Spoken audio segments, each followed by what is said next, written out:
Let me tell you about a regular Tuesday morning.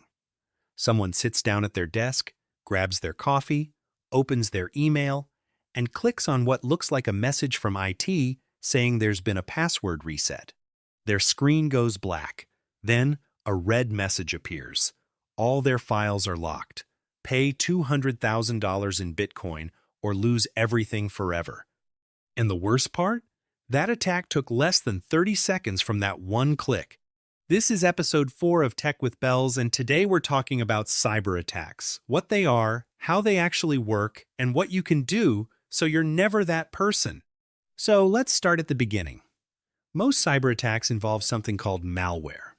That's just short for malicious software, any program designed to do something harmful to your device or your data. Think of it like the word crime.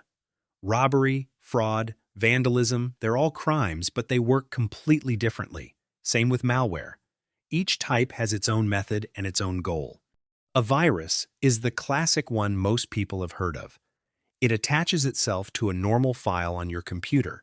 Could be a Word doc, an app, anything. The moment you open that file, the virus wakes up and starts copying itself everywhere. A worm is scarier because it doesn't need you to do anything. No clicking, no downloading. It finds a weakness in your network or software and spreads on its own from machine to machine automatically. Then there's ransomware, and this is the one keeping IT teams up at night right now.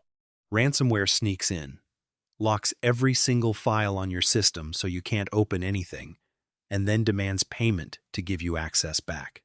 In 2021, the Colonial Pipeline, which supplies nearly half the fuel for the entire U.S. East Coast, got hit with ransomware. Gas stations ran dry. Airports were affected. The company paid $4.5 million within hours just to get back online. Now here's the attack that starts more than 90% of all breaches in the world. Not sophisticated code, not secret backdoors. A fake email. Phishing is when someone sends you a message pretending to be someone you trust. Your bank, Amazon, Microsoft, your HR department. The goal is simple: get you to click something or hand over your password. The name comes from phishing, and the analogy is perfect. They cast out thousands of fake messages like bait and wait for someone to bite. Most people don't, but they only need one. Now there's a version called spear phishing that's even more dangerous. Instead of blasting millions of people with the same message, the attacker researches one specific person. They know your name, your boss's name, what project you're working on. The message feels completely real because it references actual things about your life.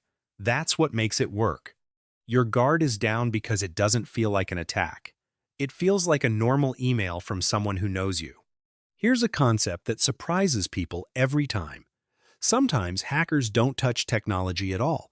They just talk to people. This is called social engineering, and it is devastatingly effective.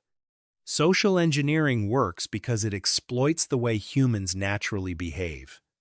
We trust authority. We panic under urgency. We want to be helpful. Attackers know this, and they use it as a weapon. A classic example: someone calls your office pretending to be from IT support. They say there's been a security incident, and they urgently need your login credentials to fix the problem before it gets worse. The urgency makes your brain skip the skepticism. In 2020, hackers did exactly this to Twitter employees. Pure phone calls, no code. They talked their way into internal admin tools, took over the accounts of Barack Obama, Elon Musk, Apple, and Joe Biden, and ran a Bitcoin scam that made them over $100,000 in a few hours. Let's talk about something you probably encounter regularly without even knowing it, man: in the middle attacks. You're at a coffee shop, you connect to the free Wi-Fi, and you think you're talking directly to your bank's website. But there's someone on that same network sitting between you and the bank, reading everything. Every password you type, every account number that loads on your screen. This is why the padlock in your browser actually matters. And then there are DDoS attacks, distributed denial of service. The goal here isn't to steal anything, it's just destruction. Flood a website with so much fake traffic that it collapses and nobody can use it. These attacks are powered by botnets, networks of regular people's devices that have been secretly infected with malware. Your laptop, your smart TV, your baby monitor, all secretly part of someone's attack army while you sit there watching Netflix. Okay, so after all that, what do you actually do? Here's the thing. Most attacks don't succeed because of some genius-level exploit. They succeed because of basic stuff that people don't do. Number 1, update everything. Seriously. Most successful attacks use vulnerabilities that companies already released patches for. WannaCry used a Windows flaw Microsoft had fixed 2 months earlier. The people who updated were fine. The people who didn't weren't. Number 2, stop reusing passwords. If you use the same password on 10 sites and one of those sites gets breached, attackers will try that password on every other site automatically. It's called credential stuffing, and it works every single day on millions of accounts. Get a password manager. It creates a unique, strong password for every single site and remembers them all for you. You only need one master password. It takes 20 minutes to set up, and it is genuinely one of the best things you can do for your security. Number 3, turn on two-factor authentication everywhere. Even if someone gets your password, they still can't get in without your phone. That one extra step stops the vast majority of account takeover attempts dead. And number 4, slow down before you click anything. That urgency you feel when an email says your account is being suspended right now, that's engineered. That feeling is the weapon. Pause.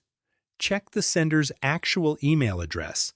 And when in doubt, go directly to the website yourself. Here's the big picture. Cyberattacks are not just a tech problem, they're a human problem. Every major attack you've heard about started somewhere simple. A click, a phone call, a password reused one too many times. Update your software. Use a password manager. Turn on two-factor authentication and pause before you click. Do those 4 things and you are already more secure than the majority of people and organizations that get hit every day. That's episode 4 of Tech with Bels. Tell me in the comments, have you or anyone you know ever been hit by one of these attacks? I want to hear the story. Like this video if it opened your eyes, share it with someone who needs to hear it, and subscribe so you don't miss. Episode 5, we're getting into the cloud. What it actually is, how it works, and why every company on Earth moved there. See you then.